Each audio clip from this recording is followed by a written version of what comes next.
अस्सलाम वालेकुम viewers, welcome to the channel. हज़रत इमाम जाफ़र सादिक़ अलैहिस्सलाम की ज़िंदगी से मुताल्लिक़ हालात व वाक़यात की वीडियोज़ आपके सामने पेश की जा रही हैं और ये इस सिलसिले की अगली वीडियो है जिसमें हम ज़िक्र करेंगे हज़रत इमाम जाफ़र सादिक़ और उनके शागिर्द जनाब अबू हनीफ़ा का।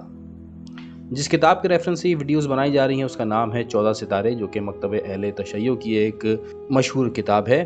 तो वीडियो शुरू करते हैं, लेकिन उससे पहले आपसे गुजारिश है कि अगर आप पहली दफ़ा आए हैं हमारे चैनल पर तो सब्सक्राइब कर लीजिए ताकि आपको मज़ीद आने वाली मालूमाती वीडियोज़ पहुँचती रहें। फ़र्ज़ंद रसूल हज़रत इमाम जाफ़र सादिक़ अलैहिस्सलाम, जो अपने वक्त के सबसे बड़े आलिम थे और आपके फैज़ सोबत से अरबाब अक़ल ने बहुत से उलूम हासिल किए।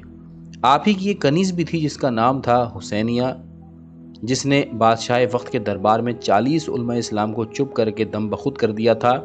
और आप ही के फैज़ सोबत से जनाब नुमान बिन साबित, जो इमाम अबू हनीफ़ा के नाम से बाद में मशहूर हुए, आपकी शागिर्दगी इख्तियार की और इल्मी मदारिज हासिल किए।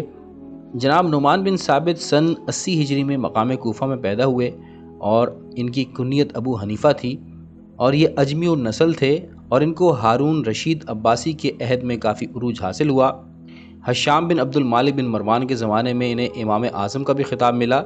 इसके अलावा इन्होंने जनाब ज़ैद शहीद की भी बैत की और हुकूमत की मुखालफत करके मुवाफ़क़त की। तारीख़ से ये बात साबित है कि इमाम अबू हनीफ़ा हज़रत इमाम मोहम्मद बाक़र अलैहिस्सलाम और हज़रत इमाम जाफ़र सादिक़ अलैहिस्सलाम के शागिर्द थे।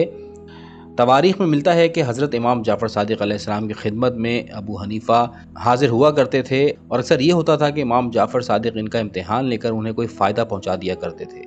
एक दफ़ा का जिक्र है कि जनाब अबू हनीफ़ा हज़रत इमाम जाफ़र सादिक़ अलैहिस्सलाम की खिदमत में मौजूद थे, तो आपने पूछा कि ए अबू हनीफ़ा, मैंने सुना है कि तुम मसाइल दीनिया में क़यास से काम लिया करते हो। इन्होंने अर्ज़ की कि जी हाँ, है तो ऐसा ही। आपने फरमाया, ऐसा ना किया करो, क्योंकि दीन में क़यास करना इब्लीस का काम है और इसी ने सबसे पहले क़यास किया था। एक दफ़ा आपने पूछा कि ए अबू हनीफ़ा, ये बताओ कि खुदावंद आलम ने आँखों में नमकीनी, कानों में तलख़ी, नाक के नथनों में रतूबत और लबों पर शीरीनी क्यों पैदा की? इन्होंने बहुत सोचा और कहा, या हज़रत, इसका मुझे इल्म नहीं। आपने फरमाया, अच्छा मुझसे सुनो।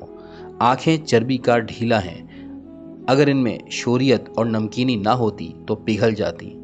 कानों में तलख़ी इसलिए है कि कीड़े मकोड़े ना घुस जाएं। नाक में रतूबत इसलिए है कि सांस की आमदोरफ्त में सहूलत हो और खुशबू और बदबू महसूस हो। लबों पर शीरीनी इसलिए है कि खाने पीने में लज्जत आए। फिर आपने पूछा, वो कौन सा कलमा है जिसका पहला हिस्सा कुफ्र और दूसरा ईमान है? अबू हनीफ़ा ने अर्ज़ की, मुझे नहीं मालूम। आपने फरमाया कि वो वही कलमा है जो तुम रात दिन पढ़ते हो। ला इलाहा कुफ्र और इल्लल्लाह ईमान है। फिर आपने पूछा कि औरत कमज़ोर है या मर्द, और नीज़ ये कि हालत हमल में औरत को खून हैज़ क्यों नहीं आता? इन्होंने कहा, ये तो मालूम है कि औरत कमज़ोर है, लेकिन ये नहीं मालूम कि इसे आलम हमल में हैज़ क्यों नहीं आता। आपने फरमाया कि अच्छा, अगर औरत कमज़ोर है तो क्या वजह है कि मीरास में इसको एक हिस्सा और मर्द को 2 हिस्से दिया जाता है?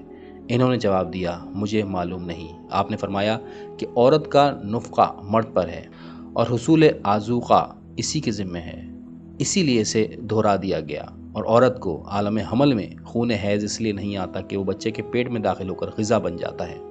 इब्न खलकान लिखते हैं कि एक दिन हज़रत की खिदमत में अबू हनीफ़ा तशरीफ़ लाए, तो आपने पूछा, ए अबू हनीफ़ा, तुम इस मुजरिम के बाब में क्या फ़तवा देते हो जिसने हज के लिए एहराम बांधने के बाद हिरन के वो दांत तोड़ डाले हों जिनको रुबाई कहते हैं? अर्ज़ की, फ़र्ज़ंद रसूल, मुझे इसका हुक्म मालूम नहीं। आपने फरमाया कि इसी इल्मियत पर फ़ख्र करते हो और लोगों को धोखा देते हो। तुम्हें यह तक नहीं मालूम कि हिरन के रुबाइया होते ही नहीं। फिर आपने पूछा, ये बताओ कि अक्लमंद कौन है? उन्होंने अर्ज़ की, जो अच्छे बुरे की पहचान करे और दोस्त दुश्मन में तमीज़ कर सके।